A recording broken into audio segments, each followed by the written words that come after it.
It's been really interesting for me to learn more about GC by GC. And part of it's through this interview series, but also Organimation, my company, just has more people using our evaporators to concentrate samples ahead of that analysis.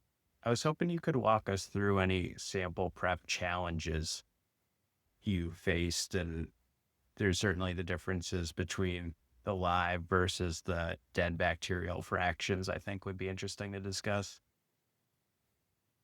Of course, one challenge is dealing with biological samples and getting them into a format where we can analyze them by GC. So we can't just take a live bacterial fraction, might be in water, inject it straight onto a GC. It'll destroy the instrument. So I was worried about trying a derivatized method for switching fatty acids. So instead, that was why just looking at the FMT culture fractions that were in aqueous solution, we just added salt to them and then stuck an SPME fiber in the head space, heated them up a little bit. I was able to form all these volatiles on relatively quickly within a few minutes of the SPME fiber. So these were, with this is minimal sample preparation, which is good for analysis. And also it's not destructive. So we're not potentially losing short-chain fatty acids and introducing to false negatives into the analysis. So that was really powerful for looking at the polar metabolite. It's also greener too.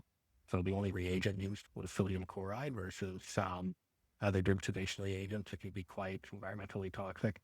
Looking at the polar metabolites, that is trickier.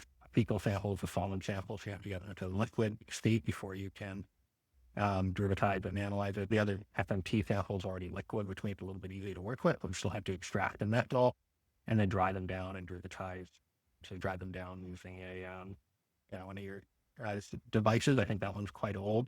It's well not old enough to it be in the competition that I've seen advertised on LinkedIn, but it had to dry them down and then derivatize them. Of course, keep water out of the samples. One benefit of GC times GC as well is you resolve a lot of the analytes away from the derivatization reagents. So when you add derivatization, you got a huge band of TMS, siloxane compounds that are streaking across the chromatogram, but your analytes are dissolved from that in the second dimension. So you can achieve lower limits of detection, more pure mass spectra, which is important when you're doing a complicated sample preparation like this versus a 1D GCMS, where the background is going to be all these derivatization reagents, so it makes it difficult to see low abundance molecules that might be clinically relevant.